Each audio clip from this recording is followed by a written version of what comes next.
Namaste, Vanakkam.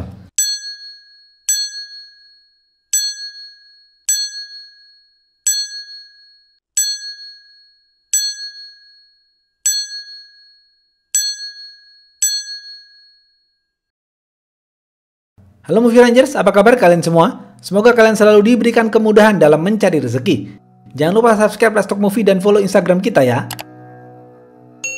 Hari ini Bang Jedar akan menceritakan film berbahasa Tamil yang berjudul Bhairava. Film ini dibintangi oleh aktor Kollywood Joseph Vijay dan disutradarai oleh Bharatan. Film ini request dari Rewels yang bercerita tentang seorang penagih hutang yang menyelamatkan sistem pendidikan dari mafia. Oke, langsung aja put your seat on and listen to me.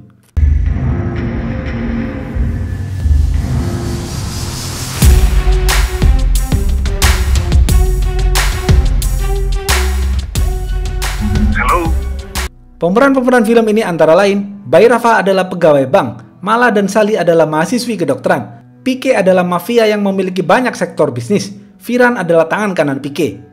Bhairava adalah seseorang yang bekerja di bank yang bertugas sebagai loan recovery officer atau penagih hutang. Bhairava dikenal tidak takut pada siapapun dan selalu menepati janji. Ia mempunyai prinsip yaitu melakukan hal yang benar dengan cara yang salah. Setiap hari, Bhairava melakukan olahraga goes sepeda bersama komunitasnya. Bhairava selalu tepat waktu sarapan teh susu hangat di jam 6 pagi. Bhairava hidup di kontrakan bersama sahabatnya bernama Mugam yang bekerja di kantor yang sama. Bhairava dan Mugam kemudian mandi dan berangkat kerja. Setibanya di kantor, Bhairava dipanggil manajernya. Bhairava pun menghadap sang manajer. Sang manajer terlihat sudah tua dan lemah secara fisik. Sang manajer duduk dan mengobrol dengan Bhairava. Sang manajer ingin meminta tolong kepada Bhairava. Ia mengatakan, minggu lalu, seorang pria bernama Kumar datang ke sini bersama politikus. Politikus itu menyuruhku untuk meminjamkan uang kepada Kumar karena Kumar ingin membuat bisnis truk. Kumar sudah bekerja lama untuk partainya. Politikus itu juga berkata Kumar bisa dipercaya. Aku kemudian meminta file-file dari Kumar untuk aku periksa terlebih dahulu. Setelah itu, aku memberikan Kumar pinjaman uang sebesar 1,1 miliar rupiah. Tetapi saat sudah tenggat waktunya, Kumar tidak mengembalikan uang itu. Saat aku menagih, dia tidak menggubris. Aku mendapatkan tekanan dari Bapak JM. Hingga suatu hari, aku disuruh Kumar untuk mendatanginya jika menginginkan uang itu. Aku kemudian menuruti Kumar dan mendatanginya ke base camp bisnis truknya. Di sana, aku bertemu dengan Kumar dan tangan kanan Kumar. Kumar lalu memberikan tas yang berisi uang itu kepadaku. Saat aku ingin menghitungnya, Kumar tersinggung dan ingin menarik kembali uang itu. Aku pun menuruti Kumar dan tidak menghitungnya. Aku lalu membuat surat pernyataan bahwa Kumar telah melunasi hutang-hutangnya. Aku menandatangani surat itu dan memberikannya kepada Kumar. Tetapi saat aku mengangkat tas itu, aku merasa ringan. Aku lalu membuka tas itu dan ternyata Kumar hanya meletakkan sedikit uang di dalam tas itu. Sisanya, Kumar mengisi tas itu dengan kardus. Aku memohon agar Kumar mengembalikan uang itu, tetapi Kumar malah menyuruhku bermain kriket dengannya. Jika aku bisa memukul bola yang dilempar Kumar, maka Kumar akan melunasi semua hutangnya. Tetapi aku justru dihajar habis-habisan dengan bola kriket yang berat. Aku mengalami lebam di bagian pinggang. Aku tidak mengatakan hal ini kepada keluargaku. Aku hanya bilang, ini luka akibat jatuh dari kendaraan. Hanya kau, Bhairava, yang bisa mengambil uang dari preman itu. Jika besok uang itu tidak di tanganku, Pak JM akan memecatku. Bagaimana bisa aku mengumpulkan uang sebanyak itu dalam waktu 1 hari? Apalagi, bulan depan adalah pernikahan putriku. Aku juga membutuhkan uang untuk pernikahan putriku. Sang manajer menangis di depan Bhairava. Bhairava mengatakan, Bapak tidak usah khawatir. Besok, Bapak akan menerima uang itu. Pegang janji saya. Sang manajer bertanya, bagaimana kau mendapatkan uang itu, Bhairava? Bhairava menjawab, aku melakukan hal yang benar dengan cara yang salah, Pak.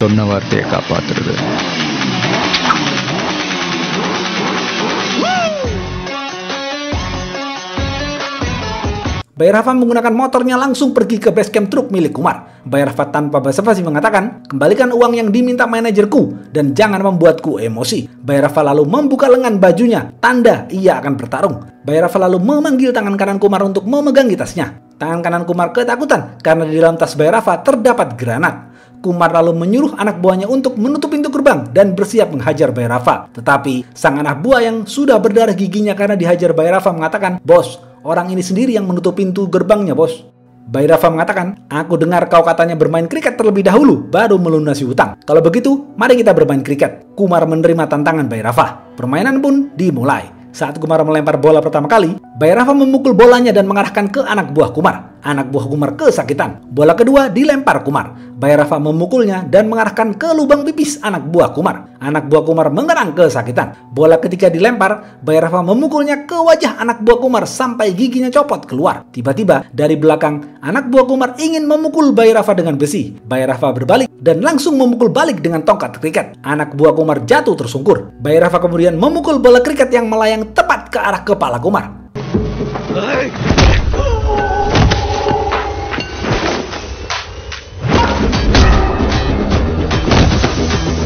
Permainan pun dimenangkan oleh Bayi Rafa. Anak buah Kumar yang lain ketakutan dan kabur melarikan diri. Tangan kanan Kumar lalu mengambil uang dan melunasi semua hutang-hutang Kumar. Bayi Rafa lalu memberikan uang itu kepada sang manajer. Bayi Rafa juga mendapatkan komisi dari keberhasilannya itu. Beberapa hari kemudian, sang manajer beserta istri dan anaknya datang ke kontrakan Bayi Rafa dan memberikan undangan pertama secara langsung kepada Bayi Rafa. Sang manajer mengatakan, "Jika tidak ada dirimu, aku tidak tahu bagaimana nasib keluargaku. Bagiku, kau seperti Tuhan, Bayi Rafa." Setelah itu, sang manajer mengirim undangan kedua kepada Bapak Pos untuk sahabat putrinya yang bernama Mala. Mala tinggal di luar kota. Besok pagi, si kurir mengantar ke rumah Mala. Undangan itu diterima oleh keponakan Mala dan diberikan langsung kepada Mala. Kakak Mala bertanya, "Undangan siapa itu, Mala?" Mala menjawab, "Ini undangan sahabatku, Kak." Hari pernikahan anak sang manajer telah tiba. Bayi Rafa dan sahabatnya berdandan rapi, bersiap untuk berangkat. Saat Bayi Rafa mau berangkat, sang manajer menelpon dan mengatakan, "Bayi Rafa, ada sahabat putriku bernama Mala sedang terjebak sedikit masalah dan menyebabkan ia hadir terlambat ke pernikahan. Maukah kau menjemputnya?" Bayi Rafa menjawab, "Baik Pak, saya akan menjemputnya." Bayi Rafa lalu berangkat menjemput Mala. Ternyata di sana Mala ditahan oleh preman-preman. Salah satu preman itu adalah tangan kanan Kumar. Sang preman itu teringat bahwa Bayi Rafa pernah menghajar mereka semua. Sang preman itu ketakutan dan mempersilahkan Mala pergi. Bayi Rafa pun berkenalan dan mengobrol dengan Mala dalam perjalanan menuju pernikahan. Sesampainya di acara pernikahan, Mala berbaur dengan para tamu undangan. Bayi Rafa tak henti-hentinya membuntuti Mala karena Bayi Rafa terpesona dengan kecantikan Mala. Terlihat ada anak pejabat dan ayahnya datang ke acara pernikahan itu. Setelah acara selesai, Bayi Rafa dan sahabatnya pulang ke kontrakan. Bayi Rafa menelpon anak manajernya dan meminta informasi tentang Mala. Ia mengatakan Mala akan pulang sore ini jam 5 ke rumahnya. Mala akan naik bis dari terminal. Bayi Rafa langsung mengejar Mala. Di tengah perjalanan, Bayi Rafa membeli bunga. Kemudian Bayi Rafa melihat Mala sedang berhenti karena bajai yang ditumpanginya mogok. Bayi Rafa berhenti dan ingin memberikan bunganya. Terlihat anak pejabat yang naik mobil mewah memberikan bunga kepada Mala. Tiba-tiba beberapa preman datang dan menebas tangan anak pejabat itu hingga terluka. Para preman itu lalu menyuruh Mala pergi. Bayi Rafa lalu mengikuti Mala ke terminal. Si pejabat ditelepon anak buahnya bahwa Mala lah yang melukai anaknya. Si pejabat itu percaya dan pergi ke terminal. Setibanya di terminal, si pejabat dan para anak buahnya mengeroyok Mala. Si pejabat ingin menebas tangan Mala, tapi si pejabat ditelepon oleh mafia bernama Pike. Pike mengatakan untuk menahan diri dan tidak melukai Mala. Si pejabat itu menuruti perkataan Pike. Si pejabat dan anak buahnya lalu membubarkan diri. Bayi Rafa yang melihat kejadian ini bingung dan bertanya-tanya, siapa Mala? Siapa Raj, anak pejabat yang memberikan bunga kepada Mala? Dan kenapa si pejabat dan anak buahnya mengejar Mala? Bayi Rafa kemudian mendatangi Mala dan bertanya, siapa dirimu sebenarnya? Untuk apa orang-orang itu mengejarmu? Awalnya Mala menolak menjawab, tetapi pada akhirnya Mala mengatakan semuanya kepada Bayi Rafa. Mala pun mulai bercerita. Rumahku ada di desa. Kakekku adalah pensiunan tentara. Ayahku adalah seorang polisi. Ibuku sudah meninggal. Aku mempunyai kakak yang baik dan keponakan yang lucu. Pamanku juga hidup bersamaku. Kami semua hidup bahagia. Ayah dan kakekku sudah banyak menolong orang. Aku ingin seperti mereka. Oleh karena itu, aku ingin menjadi dokter. Aku mendaftar di Chennai Medical College, salah satu perguruan tinggi negeri favorit. Ribuan orang mendaftar ke sana dan bermimpi menjadi dokter. Di sana, aku bertemu dengan Sally. Setelah mendaftar, ternyata kami berdua tidak lolos. Banyak dari peserta lain yang juga tidak lolos. Mereka semua kecewa karena mereka sangat berharap bisa masuk perguruan tinggi negeri. Selain kualitasnya lebih bagus, biayanya pun lebih murah. Kuliah di perguruan tinggi negeri membayar uang gedung hanya 6 juta rupiah. Sedangkan kuliah di perguruan tinggi swasta membayar uang gedung sebesar 400 juta rupiah. Ayahku mengatakan kepadaku, "Nak, kau mendaftar ke PTS saja. Urusan uang biar ayah yang akan mencarikan. Kau kejar cita-citamu untuk menjadi dokter, nak." Orang tua Salik mengatakan, "Nak, kau mendaftarlah ke perguruan tinggi swasta. Ayah dan ibu akan menjual rumah demi membiayai kuliahmu." Awalnya, Sally tidak mau karena kasihan kepada orang tuanya. Tetapi Sally diberi malah motivasi. Jika nanti Sally sudah menjadi dokter, Sally bisa memberikan rumah baru untuk orang tuanya. Akhirnya, Mala dan Sally sama-sama mendaftar ke perguruan tinggi swasta dan masuk ke PK Medical College. Mala dan Sally bersama kedua orang tua mereka masing-masing berangkat ke PK Medical College. Mala dan Sally adalah angkatan pertama di sana. Setibanya di sana, para calon mahasiswa dan orang tua bingung karena gedungnya belum selesai dibangun. Saat orang tua Sally membayar uang gedung yang seharusnya berjumlah 50 juta, tiba-tiba panitia pendaftaran meminta tambahan uang sebesar 115 juta rupiah. Ayah Sally pun hanya pasrah dan patuh. Setelah membayar, panitia tidak memberikan kwitansi. Panitia hanya memberikan kertas sobekan kecil. Ayah Sally bingung dengan ini semua.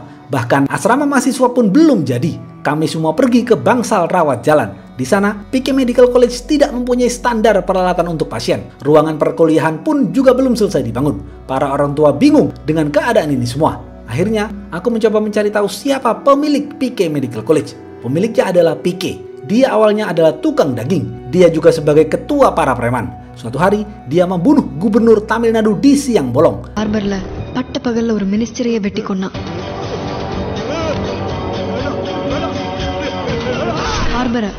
PK kemudian menguasai pelabuhan. Setelah itu, PK ekspansi ke properti. PK membunuh pemilik tanah dan merebutnya. PK lalu membangun perumahan dengan cara ilegal. PK menjadi kaya raya dan terkenal. Akhirnya, ia melebarkan sayapnya di dunia pendidikan. PK membeli gelar doktornya. Kemudian, ia membuat PK Medical College. PK mempunyai tangan kanan sebagai algojo. Dia bernama Viran. Viran adalah orang yang sadis dan kejam. Ia tidak segan untuk membunuh siapapun. Viran menjadi orang yang paling ditakuti. Tetapi Viran mempunyai kelemahan, yaitu istrinya yang sedang sakit. Viran sangat menyayangi istrinya. Viran patuh kepada semua yang dikatakan istrinya. Suatu hari, kami para mahasiswa berdemo memprotes kebijakan kampus yang tidak jelas. Viran datang dan mengancam akan membunuh salah satu dari kami. Kami terpaksa membubarkan diri. Kami kemudian mengajukan komplain ke pemerintah pusat. Pemerintah pusat langsung mengirim perwakilan mereka untuk melakukan inspeksi. Mereka semua mengecek seluruh aspek kampus, mulai dari laboratorium, gedung, dosen, dan lain-lain. Ternyata, para preman dibayar untuk berpura-pura menjadi pasien. Dosen-dosen palsu juga dibayar untuk mengajar di kampus itu. Mereka mengatakan ini semua kriminal yang terstruktur secara rapi. Mereka menghadap PK dan Viran. Mereka marah dan mengancam akan menutup kampus ini. PK dan Viran lalu berpikir licik. Mereka berdua menggunakan cara-cara kotor untuk membungkam petugas inspeksi. Viran mendatangi petugas inspeksi di guest house. Viran menawari mereka foto-foto para mahasiswi di kampus untuk mereka tiduri. Petugas inspeksi pun mau dengan tawaran Viran. Mereka lalu memilih Mala. Viran pun bersekongkol dengan penjaga asrama wanita untuk menjemput Mala, tetapi gagal. Petugas inspeksi lalu berganti dan memilih Sally. Viran akhirnya berhasil membawa Sally. Mala melihat Sally di bawah Viran, merasa ada yang tidak beres. Mala berusaha menelpon Sally tetapi HP-nya dimatikan. Besok pagi, Sally ditemukan tewas di selokan.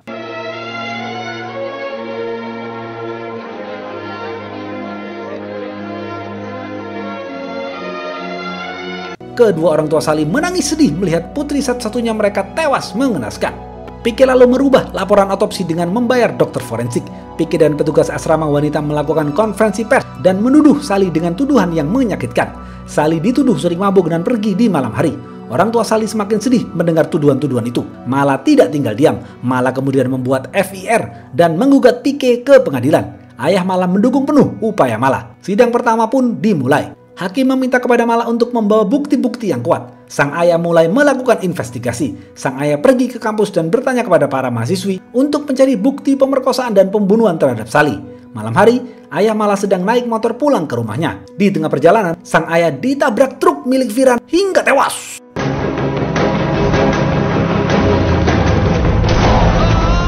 Besok pagi, PK datang dan membawa karangan bunga kepada ayah Mala. PK membisikkan kepada Mala, kau jangan macam-macam denganku, tetapi jangan khawatir, aku tidak akan melukaimu sampai ke putusan hakim.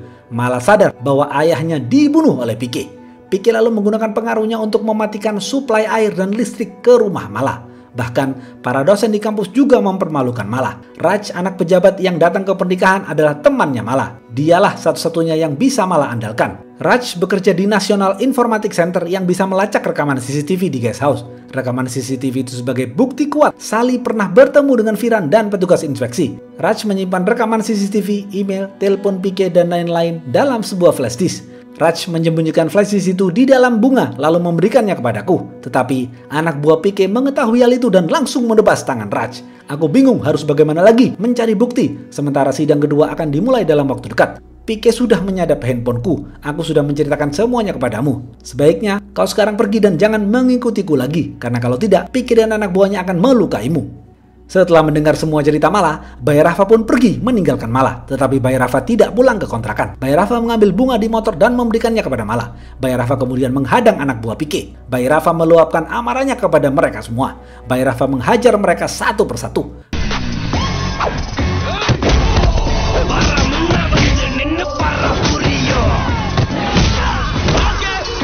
Bay Rafa memukul, membanting mereka semua hingga babak belur. Anak buah Pike dilempar keluar jendela. Kemudian HP salah satu anak buah Pike berdering. Ternyata Pike menelpon. Bay Rafa mengangkat telepon itu dan mengatakan, "Hei tukang daging, besok aku akan menemuimu. Aku akan menghentikan semua kejahatanmu. Kau telah mencuri uang banyak orang. Orang-orang mengenalku suka melakukan kebaikan dengan cara yang salah. Sampai jumpa besok jam 11. Bay Rafa lalu menghancurkan handphone itu. Pike terlihat marah dengan Bay Rafa. Pike belum tahu siapa sesungguhnya Bay Rafa. Besok pagi, poster Pike tersebar di seluruh kota. Poster itu bertuliskan Champion of Education. Pike marah melihat hal ini. Tidak lama kemudian, Bay Rafa mendatangi kediaman Pike yang megah tepat jam 11. Bay Rafa beserta tim datang dan menyamar sebagai petugas pajak. Bay Rafa memperkenalkan dirinya sebagai Bapak Katir yang bertugas melakukan inspeksi. Bay Rafa mengatakan, karena poster Anda ada di mana-mana, Anda pasti menghabiskan banyak dana untuk poster itu. Oleh karena itu, saya harus menggeledah rumah Anda sekarang. Bay Rafa juga memasang alat telepon jammer, sehingga semua orang di rumah Pike tidak bisa menerima telepon masuk dan melakukan panggilan keluar. Bay Rafa mulai melakukan penggeledahan. Bay Rafa menemukan banyak sekali uang, dokumen-dokumen penting, emas batangan, dan flash disk. Bay Rafa yakin flash disk itu yang dimaksud malah sebagai barang bukti rekaman CCTV. Bay Rafa lalu pergi membawa semua bukti-bukti itu. Salah satu anak buah Pike datang dan mengatakan kepada Pike, "Pak, dia bukan petugas pajak. Dia adalah pria yang menghajarku dan anak buahku di terminal bus." Pike shock dan marah. Pike lalu menghirap oksigen yang diberikan asistennya karena Pike mengidap penyakit asma. Pike dan anak buahnya berangkat mengikuti Bay Rafa. Bay Rafa sementara waktu tinggal di rumah Mala. Pike dan anak buahnya tiba di rumah Mala. Anak buah Pike masuk dan langsung dihajar Bay Rafa. 3 anak buah Pike jatuh tersungkur. Bay Rafa mengatakan, "Mulai sekarang jangan ada anak buahmu yang berani-berani menyentuhku, karena kau sebentar lagi akan kalah di pengadilan. Semua bukti sudah aku pegang." Bay Rafa lalu membetulkan tali sepatunya dengan menginjak pintu mobil Pike. Pike marah melihat hal ini. Bay Rafa lalu memerintahkan Pike untuk menyuruh petugas menyalakan kembali pasokan listrik dan air ke rumah Mala. Pike pun menuruti permintaan Bay Rafa. Pike lalu pulang dan membakar mobilnya. Pike mengatakan, "Aku membakar mobil ini karena tidak sudi mobilku disentuh oleh Bay Rafa." Firan marah mendengar hal ini. Ia lalu menelpon polisi di luar kota untuk membereskan Bay Rafa. Mala adalah mahasiswi cerdas yang suka melakukan eksperimen sendiri. Mala sedang membuat cairan dinitrogen oksid dan ditiupkan kepada pamannya. Seketika itu, sang paman tertawa terus-menerus. Terlihat, polisi dari luar kota datang ke rumah Mala dan mencari Bay Rafa. Polisi itu marah kepada kakak Mala. Polisi itu ingin menampar kakak Mala tapi ditahan oleh Bay Rafa. Ternyata, Bay Rafa baru tahu bahwa polisi itu adalah suaminya. Polisi itu adalah kakak ipar Mala. Sang istri marah dan mengatakan kepada suaminya, "Jangan kau kira karena aku melahirkan anak darimu, kau bisa menjadi seorang suami. Kau jadilah manusia yang mempunyai hati terlebih dahulu. Jadilah seperti Bay Rafa. Jika kau sudah seperti Bay Rafa, baru aku akan menghormatimu sebagai seorang suami. Aku tidak membutuhkanmu." Bay Rafa mengatakan, "Mungkin kau sebagai polisi bisa mendapatkan medali, tetapi kau tidak pernah mendapatkan hati istri dan anakmu." Polisi itu langsung tersentuh hatinya dan pergi. Sore hari, Bay Rafa pergi bersama Mala. Di tengah perjalanan, Bay Rafa dihadang oleh Firan. Firan menodongkan pistol kepada Bay Rafa. Firan mengatakan, "Cepat kembalikan semua barang-barang Pike. Jika tidak, aku akan menembak kepalamu karena 1 peluru di pistol ini tertulis untuk kepalamu." Seketika itu, Bay Rafa merebut pistol Firan dan membalikkan keadaan. Bay Rafa memegang pistol Firan dan mengeluarkan semua pelurunya. Bay Rafa kemudian memasukkan 1 peluru ke pistol itu dan memutarnya. Bay Rafa mengatakan, "Mari kita buktikan apakah benar peluru ini untuk kepalaku atau untuk kepalamu." Bay Rafa lalu menembakkan pistol itu ke kepalanya, tetapi pelurunya kosong. Bay Rafa lalu meletakkan pistol itu di meja lalu berjalan keluar. Firan mengambil pistol itu dan menembakkan ke Bay Rafa, tetapi pelurunya kosong. Ternyata 1 peluru itu ada di mulut Bay Rafa. Bay Rafa mengatakan, "Peluru ini tertulis untukku, jadi peluru ini adalah milikku." Bay Rafa dan Mala lalu bertemu dengan pengacara untuk melawan Pike di pengadilan. Bay Rafa kemudian memberikan semua bukti yang ia dapatkan kepada sang pengacara. Polisi kembali ke rumah dan meminta maaf kepada sang istri. Ia sadar bahwa yang ia lakukan selama ini salah. Ia ingin merebut kembali hati istri dan anaknya. Polisi itu kemudian membawa pergi istri dan anaknya. Sidang kedua pun dimulai. Sebelum memasuki ruang sidang, Pique tertawa dan mengatakan kepada Bay Rafa bahwa pengacaranya tidak akan datang. Ternyata, sang pengacara memberikan semua bukti itu kepada Pique karena Pique mengancam akan membunuh anaknya. Pique lalu membakar beberapa bukti itu untuk menghilangkan jejak. Saat sidang dimulai, hakim marah kepada pihak Mala karena pengacaranya tidak datang. Bay Rafa kemudian berdiri dan mengemukakan pendapatnya panjang lebar di hadapan hakim. Pendapat Bay Rafa membuat hakim tersentuh. Akhirnya, hakim memberikan waktu 5 hari kepada pihak Mala untuk mengumpulkan bukti dan membawa pengacara. Sidang kedua akhirnya selesai. Saat Bay Rafa berjalan keluar, Bay Rafa dikejar anak buah Pique dan dilempari dengan bensin. Anak buah Pique ingin membakar Bay Rafa. Bay Rafa lalu melepas bajunya dan terus berlari menyelamatkan diri. Bay Rafa berhenti di pom bensin milik Pique. Bay Rafa kemudian menyemprotkan bensin ke anak buah Pique. Anak buah Pique sontak ketakutan dan kabur melarikan diri. Polisi menelpon Bay Rafa bahwa anaknya telah diculik oleh Firan. Jika Bay Rafa tidak menyerahkan diri kepada Firan, maka anaknya akan dibunuh. Bay Rafa pun pergi menemui Firan. Bay Rafa kemudian memeluk keponakan Mala dan mengelus rambutnya untuk mengambil jepit rambut. Setelah itu, Bay Rafa menukar dirinya dengan keponakan Mala. Keponakan Mala kemudian dibawa pulang oleh ayahnya, sedangkan Bay Rafa dikeroyok sampai babak belur. Bay Rafa ditusuk pedang di punggungnya. Kepala Bay Rafa dipukul besi oleh Firan. Bay Rafa jatuh pingsan. Bay Rafa kemudian diikat di tiang. Firan menelpon Pique agar Pique datang kemari dan membunuh Bay Rafa dengan tangannya sendiri. Pique pun dengan senang hati langsung datang ke sana. Sesampainya di sana, Bay Rafa kabur membuka borgol itu dengan jepit rambut keponakan Mala. Pique marah kepada Firan karena tidak becus menjaga Bay Rafa. Tiba-tiba, istri Firan menelpon Firan karena tidak mau makan. Pique marah karena Firan lebih peduli dengan istrinya. Pique lalu menghina istri Firan. Firan marah dan langsung pergi. Bay Rafa bersembunyi di asrama mahasiswi Pique Medical College. Bay Rafa menyuruh para mahasiswi menyebarkan kebobrokan Pique di sosial media. Berita ini kemudian heboh di masyarakat hingga terdengar Perdana Menteri. Perdana Menteri sampai mengeluarkan statement tidak mau bertemu dengan Pique dan tidak akan lagi memberikan penghargaan kepada Pique. Pique marah dan melakukan konferensi pers. Pique mengatakan, jika Perdana Menteri tidak mau bertemu denganku, maka yang rugi bukan aku, tetapi dia. Mugam menyamar menjadi reporter masuk dalam kerumunan konferensi pers Pique. Mugam menukar semprotan asma Pique dengan buatannya. Pique kemudian marah mendengar pertanyaan-pertanyaan wartawan yang menyudutkannya. Tiba-tiba, Pique mendapatkan kabar bahwa istri Firan meninggal dunia. Pique kaget mendengar berita itu. Pique dan sang asisten langsung berangkat ke rumah Firan. Di tengah perjalanan, Pique merasa sesak nafas. Sang asisten lalu memberikan semprotan asma kepadanya. Pique kemudian tertawa terbahak-bahak di sepanjang perjalanan. Setibanya di rumah duka, Pique masih terus tertawa di depan jenazah istri Firan. Firan dan keluarganya marah dengan sikap Pique. Pique dan asistennya lalu pulang. Bay Rafa datang ke rumah duka dan mengompori Firan bahwa Pique senang dengan kematian istrinya. Firan menjadi bertambah marah dan menelpon Pique. Firan mengatakan, aku akan membunuhmu dan membuat seluruh warga desa tertawa di depan jenazahmu nanti. Pique marah mendengar ucapan itu. Firan sekarang berada di pihak Bay Rafa. Firan akan menyerahkan bukti-bukti kebobrokan Pique ke pengadilan. Mengetahui hal itu, Pique tidak tinggal diam. Pique dan seluruh anak buahnya dengan licik menjebak Firan di hutan. Anak buah Pique mengeroyok Firan hingga babak belur. Pique datang dan langsung menebas Firan hingga tewas. Dia கையில எடுக்கிறவனுக்கு முதல் தகுதி என்னன்னு தெரியுமால? எவனையும் நம்பக்கூடாது. Dengan kematian Firan, Bay Rafa dan Mala semakin terpojok padahal persidangan akan dimulai dalam waktu dekat. Bay Rafa menggunakan strategi lain. Bay Rafa menyuruh Mugam membawa barang-barang khusus untuknya. Tidak jelas itu barang-barang apa. Mugam mengumpulkan barang-barang itu ke dalam tas dan memberikannya kepada Bay Rafa. Bay Rafa kemudian mengambil tas itu dan pergi ke atas gedung kosong milik Pique. Bay Rafa sengaja menelpon HP Mala yang sudah dibajak Pique karena Bay Rafa ingin memancing Pique agar datang ke gedung itu. Pique kemudian mengirim anak buahnya terlebih dahulu. Saat mereka datang, Bay Rafa berhasil menghajar mereka satu persatu.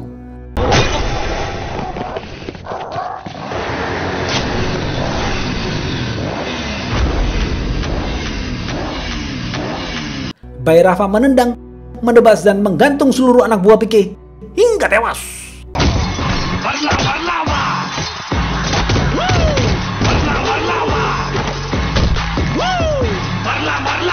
Setelah itu, Bay Rafa menelpon kepolisian dan mengatakan bahwa Pique dan anak buahnya berencana membunuh Perdana Menteri dalam perjalanan dinasnya. Bay Rafa ingin memancing kepolisian datang ke gedung itu. Pique kemudian datang dan kaget melihat seluruh anak buahnya tewas. Pique naik ke atas gedung dan menemui Bay Rafa. Di sana, Bay Rafa sudah menyiapkan sniper dan peralatan canggih lainnya agar seakan-akan Pique terlihat berencana membunuh Perdana Menteri.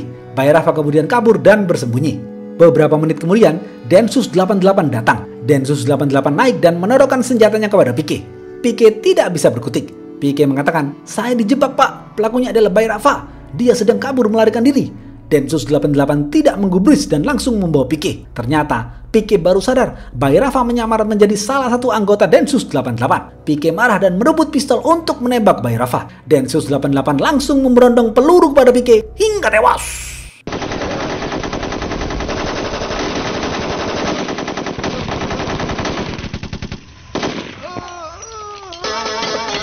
Dengan semua bukti-bukti yang ada, Pique dinyatakan bersalah dan bertanggung jawab atas kematian Sally. Asisten Pique, petugas asrama, dan petugas inspeksi ditahan dan diberikan hukuman yang berat. Habis. Apa pesan dari film ini? Setiap warga negara berhak mendapatkan pendidikan yang layak karena pendidikan merupakan aspek yang sangat penting bagi perkembangan sumber daya manusia untuk membebaskan manusia dari kebodohan dan kemiskinan. Oke, segitu aja video kali ini. Jangan lupa like, comment, dan subscribe ya. Stay watching and see you.